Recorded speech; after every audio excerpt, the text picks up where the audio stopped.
দেশের শিক্ষা ব্যবস্থাকে বদলে দিতে যিনি নীরবে কাজ করে যাচ্ছেন তিনি প্রাথমিক ও গণশিক্ষা প্রতিমন্ত্রী ববি হাজ্জাজ। কোনো বিতর্ক নেই, আছে শুধু দূরদর্শিতা। সেই দূরদর্শিতার কারণেই ববি হাজ্জাজ এত দূর আসতে পেরেছেন। নিজে যুক্তরাজ্য ও যুক্তরাষ্ট্রের মতো জায়গায় লেখাপড়া করে এসেছেন, তাই মানসম্মত শিক্ষা ব্যবস্থার সাথে দেশের শিক্ষা ব্যবস্থায় কোথায় ঘাটতি কোথায় কমতে তিনি তা বুঝতে পারেন। রাজধানীতে বসে না থেকে দেশের গ্রামীণ স্কুলগুলোতে তিনি নিয়মিত পরিদর্শন করছেন, প্রাথমিক শিক্ষায় সরকারের বিনিয়োগ ও আলাদা পরিকল্পনার কথা জানাচ্ছেন। এছাড়া শিক্ষার্থীদের পাঠ্যপুস্তক সহজ করা, শিক্ষকদের প্রশিক্ষণ এবং সাংস্কৃতিক চর্চা বাড়ানোর উপরও জোর দিচ্ছেন ববি হাজ্জাজ। বাংলাদেশের প্রাথমিক শিক্ষা ব্যবস্থা নিয়ে অভিযোগের শেষ নেই। কোথাও শিক্ষক সংকট, কোথাও ঝরে পড়ার হার, আবার কোথাও বছরের পর বছর ধরে পুরনো পদ্ধতিতে চলছে পাঠদান। শিক্ষা মন্ত্রণালয়ের দায়িত্ব নেওয়ার পর থেকে ববি হাজ্জাজের কাজের অন্যতম বৈশিষ্ট্য হল মাঠ কেন্দ্রিক দৃষ্টিভঙ্গি। শুধু নতুন নতুন ভবন নির্মাণ করলেই শিক্ষার মান বাড়ে না, প্রয়োজন দক্ষ শিক্ষক, আধুনিক পাঠদান পদ্ধতি, শিশুদের শিক্ষার পরিবেশ এবং জবাবদিহিমূলক ব্যবস্থাপনা। তাই ববি হাজ্জাজ বারবার শিক্ষকদের প্রশিক্ষণ, শিক্ষার্থীদের মৌলিক দক্ষতা অর্জন, প্রযুক্তির কার্যকর ব্যবহার এবং স্থানীয় সম্প্রদায়ের সম্পৃক্ততার উপর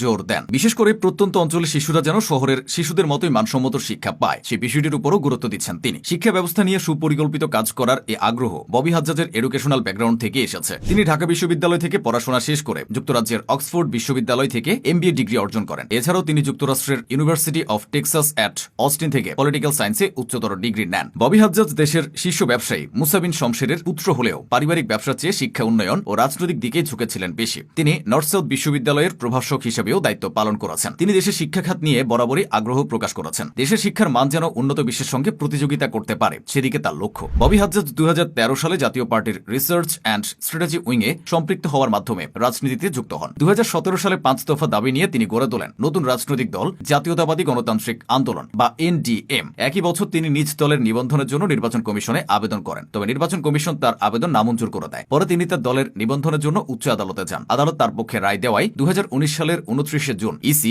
NDM কে নিবন্ধন দেয়। এরপর 2019 সালে নির্বাচন চলে আসে। নির্বাচনে অংশ নিতে ববি হাজ্জাজ একটি রাজনৈতিক জোট গঠন করেন, তবে তার রাজনৈতিক ক্যারিয়ারের মোড় ঘুরে যায় 2024 সালের গণঅভ্যুত্থানের পর। 2026 সালের নির্বাচনের আগে নিজ দল বিলুপ্ত করে তিনি বিএনপিতে যোগ দেন এবং দলটির মনোনয়ন পান। ঢাকা 13 আসন থেকে সংসদ সদস্য হওয়ার পর তারেক রহমান সরকার তাকে মন্ত্রণালয়েও নিয়ে আসে। সবচেয়ে গুরুত্বপূর্ণ মন্ত্রণালয়ে তিনি দায়িত্ব পালন করছেন। ববি হাজ্জাজ দেশের শিক্ষা ব্যবস্থার উন্নয়ন নিয়ে তার ভাবনা ও পরিকল্পনা আগেই জানিয়েছিলেন। এখন সেসব বাস্তবায়ন করার পালা। দেশের শিক্ষা ব্যবস্থাকে বলিষ্ঠ করতে পারলে বাংলাদেশের চেহারা পাল্টে যাবে। তরুণদের শুধু পুঁথিগত বিদ্যায় সীমাবদ্ধ না রেখে আত্মবিশ্বাস ও স্বাবলম্বী প্রজন্ম গড়ে তুলতে হবে, আর সে লক্ষ্যে তিনি এগোচ্ছেন। তবে এটাও সত্য, বাংলাদেশের শিক্ষা ব্যবস্থার সংকট এত বড় যে একা কোনো ব্যক্তি সেটি বদলে দিতে পারবেন না। এই পরিবর্তনের জন্য সরকারের পাশাপাশি অভিভাবক, শিক্ষা বিশেষজ্ঞ এবং নাগরিক সমাজ সবাইকে একসঙ্গে কাজ করতে হবে। কিন্তু এমন মানুষের প্রয়োজন অবশ্যই আছে যারা সরকারের থেকে সদিচ্ছা দেখাবেন এবং কাজ করবেন। সে জায়গা থেকে ববি হাজ্জাজের প্রচেষ্টা প্রশংসনীয়।